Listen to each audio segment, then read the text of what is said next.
अगदी जलद व अचूक बातम्यांसाठी पाहत रहा महामीडिया 24 सदैव तत्पर। नागरिकांना जलद, सुलभ आणि पारदर्शक सेवा देण्यासाठी महसूल विभाग कटिबद्ध असून दीपक शिंदे यांनी सांगितले की छत्रपती शिवाजी महाराज स्व अभियान शिबिराच्या माध्यमातून विविध शासकीय सेवा एकाच ठिकाणी उपलब्ध करून देण्यात आल्या आहेत। ते टोप येथे आयोजित अभियान शिबिराच्या शुभारंभ प्रसंगी बोलत होते। प्रास्ताविक करताना तहसीलदार सुशील कुमार बेलेकर यांनी शेतकरी, महिला आणि विद्यार्थ्यांना कोणत्याही त्रासाशिवाय पारदर्शक सेवा देणे हेच आमचे उद्दिष्ट असल्याचे सांगितले। या अभियानांतर्गत डिजिटल 7/12 व 8A उतारे, रेशन कार्ड, उत्पन्न, जात, रहिवासी आणि नॉन क्रिमिलियर NCL प्रमाणपत्रांसाठी अर्ज व वितरणाची सुविधा उपलब्ध करून देण्यात आली।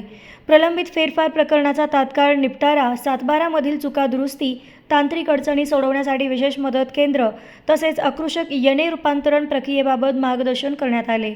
याशिवाय संजय गांधी निराधार योजना, आधार कार्ड दुरुस्ती व विविध शासकीय दाखल्यांच्या सेवाही देण्यात आल्या।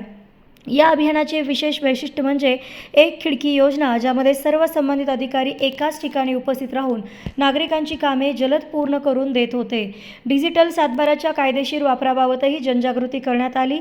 यावेळी नायब तहसीलदार संदीप चव्हाण, मंडल अधिकारी राजेंद्र नाळे, टोप तलाठी अमोल कोटे, जिल्हा परिषद सदस्य सोनाली सावंत, पंचायत समिती सदस्य मुकुंद पाटील, टोप सरपंच तानाजी पाटील, कासारवाडी सरपंच अच्युत खोत, नागाव सरपंच विमल शिंदे, अमोल कोरे, टोप तंटामुक्ती अध्यक्ष प्रकाश पाटील, कृष्णात सिसाळ, श्रीपती पाटील, हातकणंगले तालुक्यातील तलाठी व महसूल सेवक तसेच आपले सरकार सेवा केंद्र चालक आणि गावातील नागरिक मोठ्या संख्येने उपस्थित होते।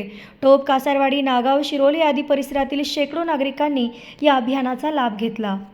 तर मग चला सबस्क्राईब करायला विसरू नका महामीडिया 24 न्यूज चॅनलला। महामीडिया 24 सदैव तत्पर।